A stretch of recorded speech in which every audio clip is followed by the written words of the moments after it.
The federal government is being called out for stalling the approval of a tidal energy project. The Sustainable Marine Project, which would have used tidal energy, the waves of the ocean, to generate electricity, that project has been canceled because the Prime Minister's federal bureaucracy was too slow and incompetent to approve it. Now the company's getting up and leaving. We've worked with provinces and initiatives and proponents across the country on historic investments in clean energy, in transition towards decarbonizing our traditional energy sources. Sustainable Marine Energy is a UK-based company. It was building an array of floating tidal energy platforms meant to be deployed in the Bay of Fundy. Now they are pulling their operations out of the province completely. Tim Houston is the Premier of Nova Scotia. Premier, welcome back to the show. Thanks for having me. Happy to be here. What is your understanding on why the Department of Fisheries and Oceans isn't signing off on the Sustainable Marine project? Just they're moving so slow. I mean, it's such a shame because this project has been operating. It's actually producing power. It's connected to our grid.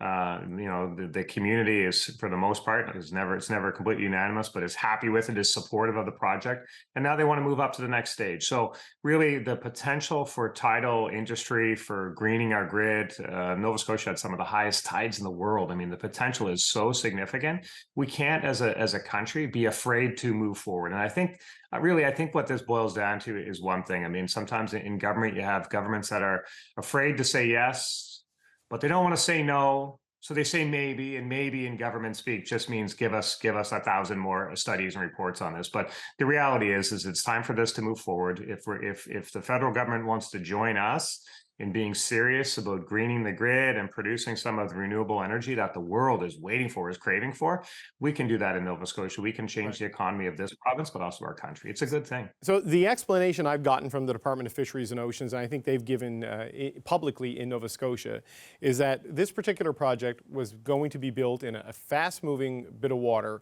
where it's ecologically sensitive, or two species of risk migrate through there.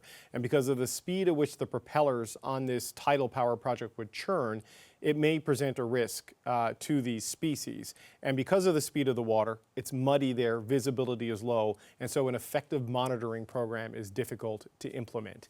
Is that your understanding of what the holdup is? I think the holdup is just, just a fear of moving forward, really, is as I'm going to summarize the holdup. I mean, we're talking about the Bay of Fundy. The Bay of Fundy has incredible tides. If you took the strength of every river in the world and added them together, you may come close to the strength of the Bay of Fundy. The potential of the Bay of Fundy is just incredible. There's jurisdictions all over the world would love to have something like that in their backyard, what we have in the Bay of Fundy. So look, when I hear government say things like it might do this, or it may do this, or we need studies on this, of course, we want to protect the environment. Our fisheries are incredibly important to our province here. We're proud of our fishery industry. So, but look, it's not, there's always a point in time when you have to move forward. They've been doing the research in another area of the province. They're ready to step forward to the next step. And I support them in moving forward to the next step in a cautious manner. But cautious manner just doesn't mean, no, you can't do this. And that's what we're hearing from the federal government. And I can't square that with, when you have a federal government that talks about the need to protect the environment, the need to green the grid, they're imposing a carbon tax on Nova Scotians.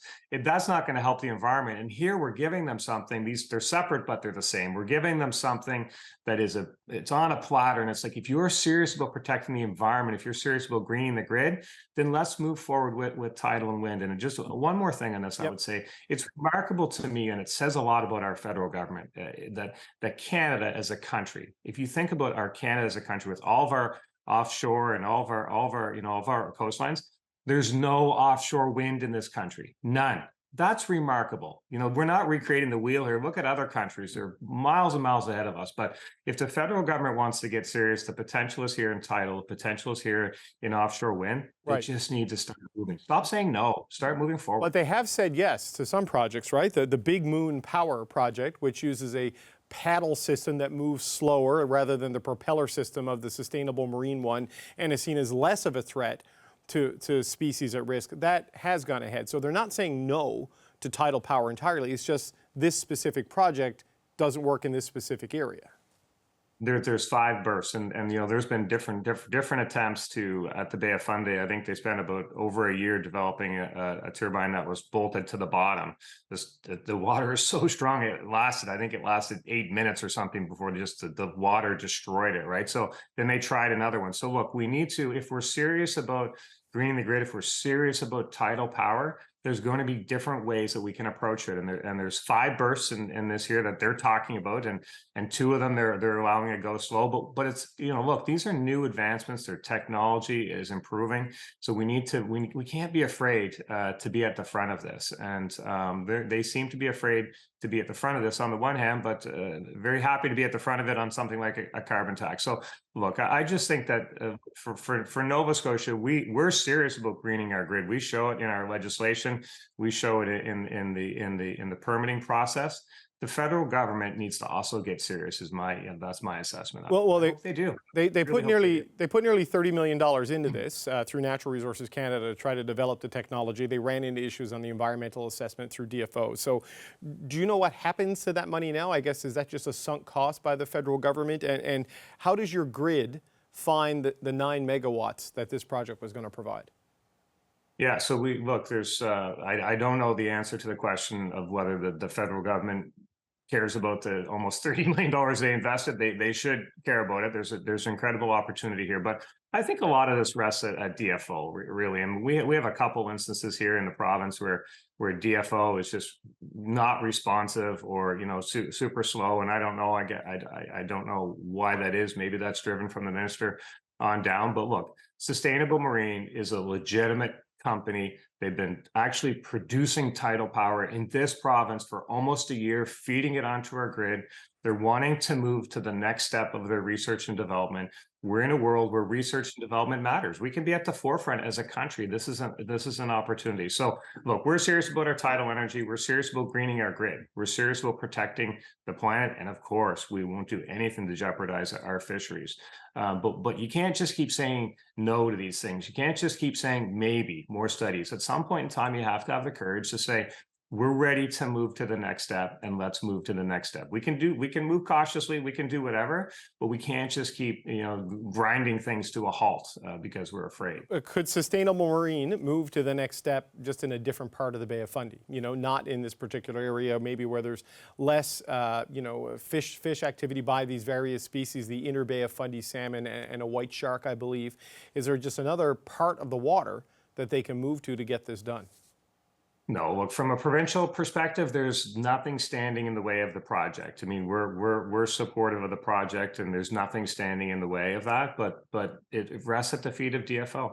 And DFO holds the cards on this one, as they do on offshore winds. And offshore wind is just another thing where we're waiting on the DFO, waiting on the federal government regulations for offshore wind, and they said maybe next year, maybe the year after. I mean, like there's a sense of urgency that we feel in Nova Scotia, because it can change our economy. It can have such an incredible impact on this province and on this country that we need to start moving forward. So Sustainable Marine is a reputable company. They're doing good work. I'm very supportive of them. The province is very supportive of them. We just wish the federal government would be supportive of them as well. Okay, Premier Tim Houston, thanks for your time. Thanks for having me. Appreciate it.